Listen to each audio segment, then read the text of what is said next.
తెలంగాణ ఆత్మగౌరవాన్ని కించపరిచేలా సీఎం రేవంత్ రెడ్డి మాట్లాడారని ఎమ్మెల్సీ కవిత విమర్శించారు. టీజీఐఐసీలో 1.75 లక్షల ఎకరాలను కేసీఆర్ అందుబాటులో ఉంచారని, ప్రస్తుత ప్రభుత్వం ఆ భూమిని తాకట్టు పెట్టేందుకు కుట్ర చేస్తుందని విమర్శించారు. దీనికి సంబంధించిన తన వద్ద నిర్దిష్టమైన ఆధారాలు ఉన్నాయని చెప్పారు. తెలంగాణ భవనంలో ఆమె మీడియాతో మాట్లాడారు. టీజీఐఐసీని పబ్లిక్ లిమిటెడ్ కంపెనీగా మార్చడానికి ప్రభుత్వం రహస్య జీవోను విడుదల చేసిందన్నారు.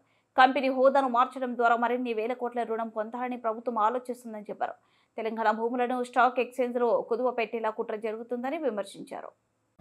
పోయిన ప్రభుత్వం అప్పులు ఎట్లా చేసింది, రాష్ట్రాన్ని ఎట్లా దివాలా తీసిపించింది అనేటటువంటి అంశాల మీద మాట్లాడడం, అదేవిధంగా పదే పదే వేల కోట్ల రూపాయలు అప్పులు తీసుకొని రావడం, ఖజానా మీద భారాన్ని పెంచడం, కానీ తెచ్చినటువంటి అప్పుతోనే ఒక్కటి కూడా పనికొచ్చేటటువంటి పని చేయకపోవడం అన్నది మనం గత 16 నెలలుగా చూస్తున్నటువంటి సందర్భం.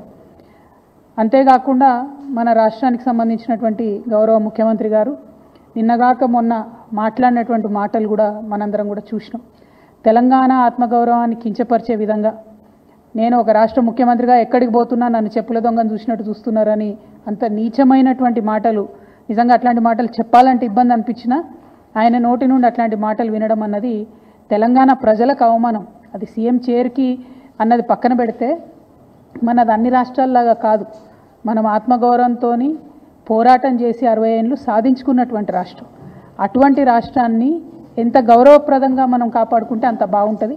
కానీ తెలంగాణ ఆత్మగౌరవాన్ని కించపరిచే విధంగా ముఖ్యమంత్రి గారు మాట్లాడడం బాధాకరం. అయితే ముఖ్యమంత్రి గారి మాటల వెనకాల ఆక్రోశము, బాధ వేరే ఉన్నది. ఏంది వేరేది? మొన్ననే మనం చూసినాం, 400 ఎకరాలు కంచగచ్చిబౌలి భూముల్ని కుదవబెట్టి 10,000 కోట్ల రూపాయలను అప్పుగా తీసుకొని రావడం జరిగింది. యావత్ ప్రపంచం ముందు తెలంగాణ పరువు తీసినటువంటి ఉదంతాన్ని కూడా చూసినాం. అక్కడ ఉన్నటువంటి నెమళ్లను, చెట్లను అన్నిటినీ నాశనం చేస్తే ప్రపంచవ్యాప్తంగా ఉన్న పర్యావరణవేత్తలందరూ కూడా బాధపడ్డ విషయం చూసినాం. మరి ఎందుకంత పట్టుదల?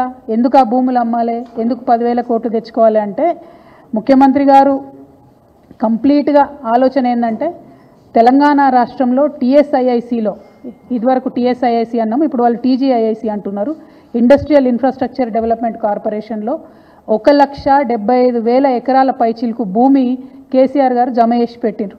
కేవలం హైదరాబాద్లో కాదు, జిల్లాలలో ఉన్నటువంటి అన్ని కేంద్రాలలో కూడా ఫ్యూచర్లో ఇండస్ట్రియల్ ఎక్స్పాన్షన్ కోసం అని చెప్పి టీఎస్ఐఐసిని ఒక స్ట్రాంగ్ పవర్ఫుల్ ఎంటిటీగా తయారు చేసి పెట్టిండ్రు. ఇవాళ రేవంత్ రెడ్డి గారి కుట్ర ఏంటంటే, ఆ భూములన్నింటినీ కూడా కుదవబెట్టాలి.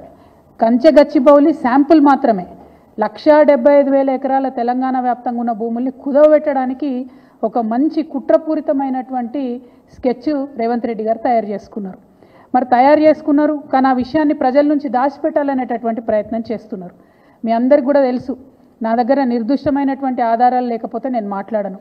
ఇవాళ నా చేతిలో ప్రభుత్వం ఇచ్చినటువంటి జీవో నంబర్ 12 ఉన్నది. GO number 12.